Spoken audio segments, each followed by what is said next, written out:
Welcome back to Forward Progress, part of the Hammer Betting Network. I'm your host, Jason Cooper, alongside Kevin Bowen, radio host over at Wake Up Call 1075. You can follow Kevin on X at KBowen1070. Today, we will be covering everything you need to know about the Indianapolis Colts in 2024. But before we get started quickly, I want you to comment below how many wins you think the Colts will get in 2024. Let's jump right into it. Kevin, before we start looking forward, we must look back. The Colts finished with a 9-8 record, just missing the playoffs in their first year under Shane Steichen. Before we get into 2024, give me one word or phrase to describe the 2023 Colts season. Yeah, I would say promising, but I'm trying to emphasize the tone on that. Promising from a win total standpoint. I think anytime a first-year head coach wins 9 games, you got to feel better about that. The Colts have not had chances to make the playoffs a ton here over the last decade. So the fact that they were right there in week 18 adds to it. But the hesitation comes from Anthony Richardson playing 173 snaps. So that's where you could look at it and say, well, big picture, Richardson's health and development is the only thing that mattered. And you really didn't get a lot of that. Granted, there were some nice flashes when he played. So a lot of good, certainly. But still, the fact that, you kind of look at him and think, hey, was that redshirt year? How do you view that first season? That's the bummer of year one. Yeah, of course. Promising is a great way to put it. And also, it's almost like a double-edged sword, because anytime you have that quarterback on a rookie contract, it's almost like a ticking time bomb, right? You have those 4 years where you need to be good, and then after that, you're gonna have to pay him, and then things get a little bit tougher. You mentioned Anthony Richardson. That's what I want to start off with here. Of course, Anthony Richardson played only 4 games last year, injured in 3 of those 4 games, hurt his knee in 1 game, suffered a concussion in another, and then also injured his throwing shoulder, which ultimately held him out for the rest of the season. We've only really seen Richardson play 4 games in the NFL. So for some of us who may have forgotten about Anthony Richardson, tell us a little bit more about his style of play. And if you think he can be more than just a running quarterback in the NFL, and then also, you kind of hinted a little bit towards this. Are you concerned at all about the durability of Anthony Richardson? Yeah, I would start here. I think my big takeaway from Richardson in this past season is I feel like he could give you earlier returns than I thought, but I do think it's fair to question just the general longevity of that playing style. And, you could probably say that for a lot of running-centric, running-able quarterbacks. Their games do have to evolve, I think, over the course of time in the NFL. But I kind of walked away from Richardson looking at it and thinking, the big play potential is certainly there with his legs and with his arm. And I really didn't even think he chucked it a ton down the field. I think you'll see more of that here coming up in 2024. And again, Jonathan Taylor and him played 2 snaps. So it's not like you really got that dynamic out of your offense either. But certainly, I think he provides an ability to, you never feel like you're totally out of it. 3rd and 13 can all of a sudden turn into a chaotic situation, and boom, after 2 ugly plays, he hits a home run, after striking out the first 2 at-bats, if you want to make a baseball analogy out of it. So I do think that ability is there. It might not be the consistency of a 70% some passer, but if you can offset, and hover around 60, but, throw in a couple of big chunks, that can make up for it. So I do think that element is there for him. I know the Colts feel a lot better of him as a passer than maybe they did this time last year. So I do think, again, small sample size, but that is there. But again, Jason, I can't stress enough, you just don't truly know. I mean, he barely played any road games. He barely had any fourth quarter 2-minute moments, those sorts of things. He never really got to see a team twice, things like that. So all of that is just where I think he's such an unknown, and the Colts are probably one of the more volatile teams in just predicting them, because, if it's CJ Stroud, unbelievable, obviously. But if it's kind of normal rookie, what you thought when you drafted Richardson at the age of 20, then they might, not be the 9-win team they were last season.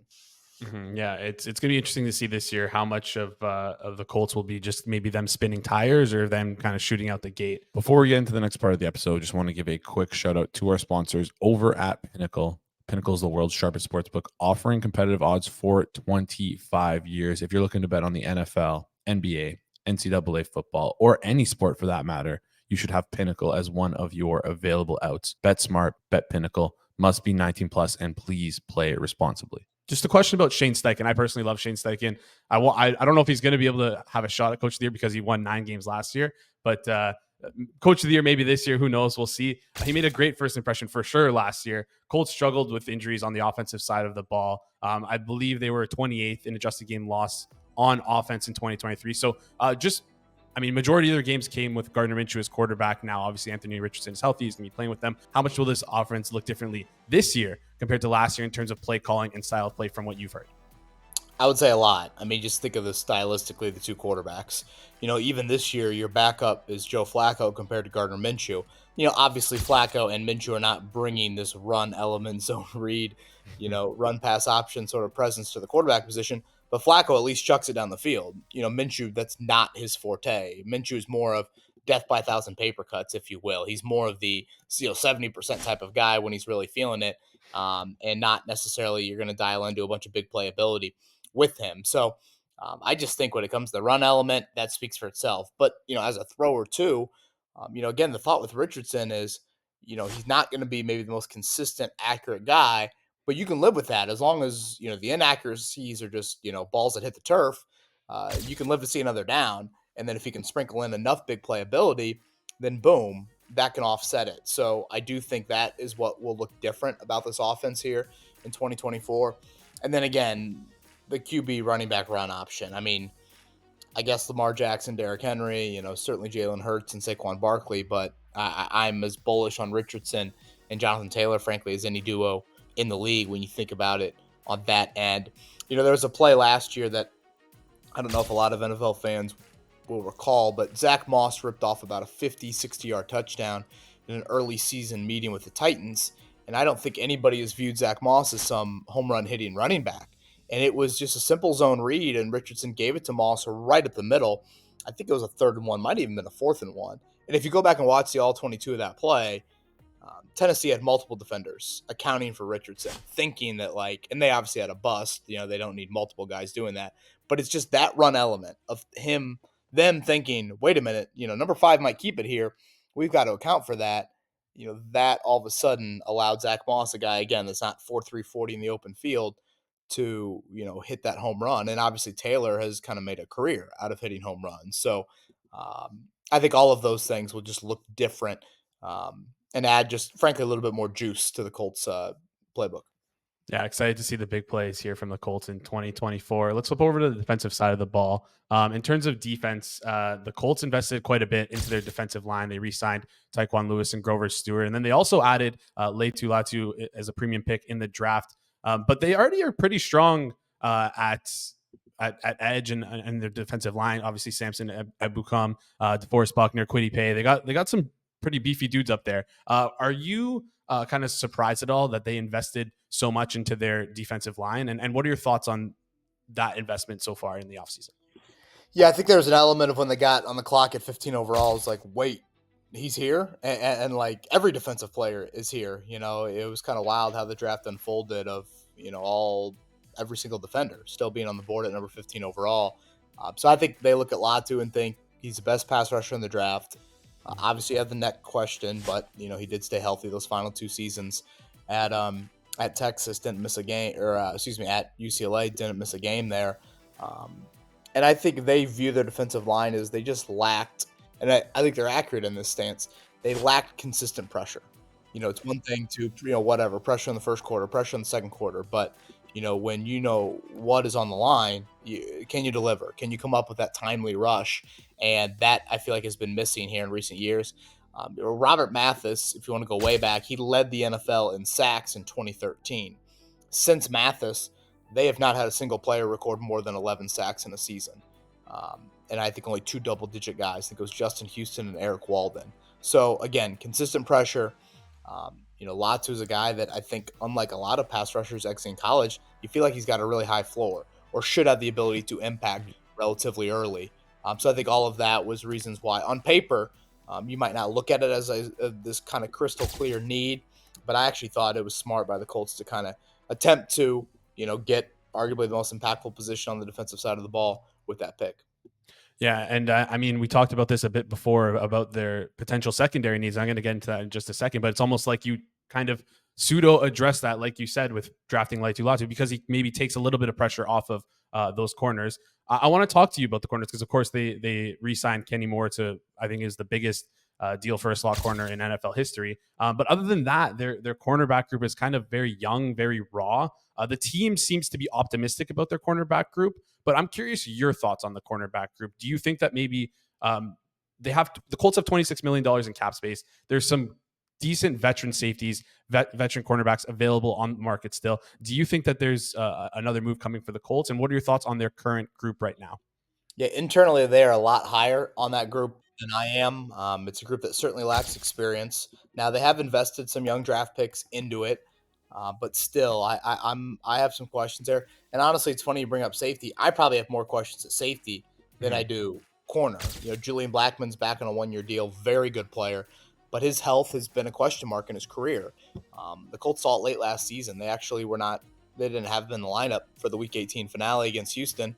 And what does Houston do in the first play of the game? Boom, Stroud over the top and Nico Collins, and that was the theme all night long inside of Lucas Oil Stadium. So I am a little surprised they haven't, but again, internally, clearly they think much more highly of their secondary than many people do. But to your point, 26 million in cap space, and you do see this every year. You get to whatever Mhm. July 23rd, and all of a sudden, teams start to signed a couple guys, and then all of a sudden, veterans that might have sat out the spring offseason period, boom, they're showing up in a camp.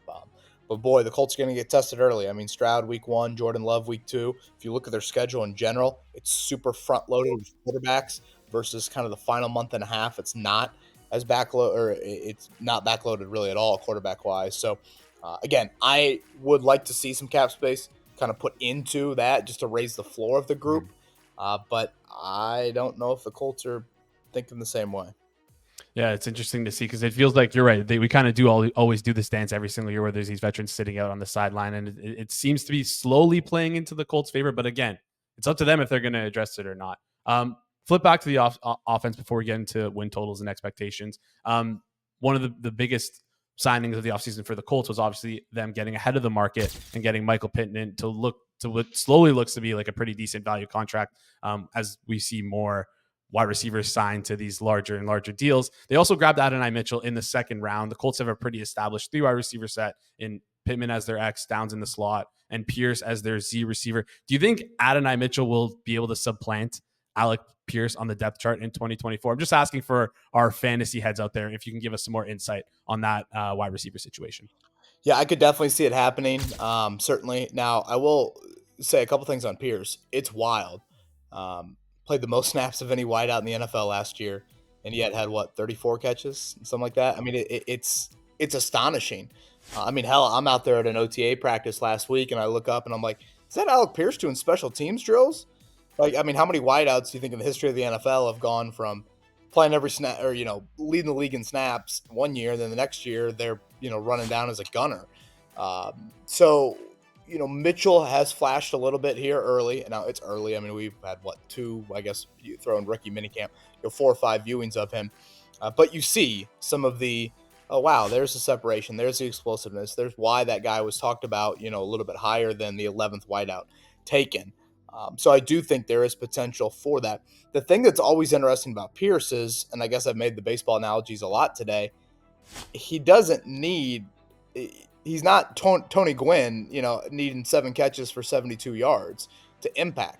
I mean, he is a, boom or bust kind of target guy in terms of down the field.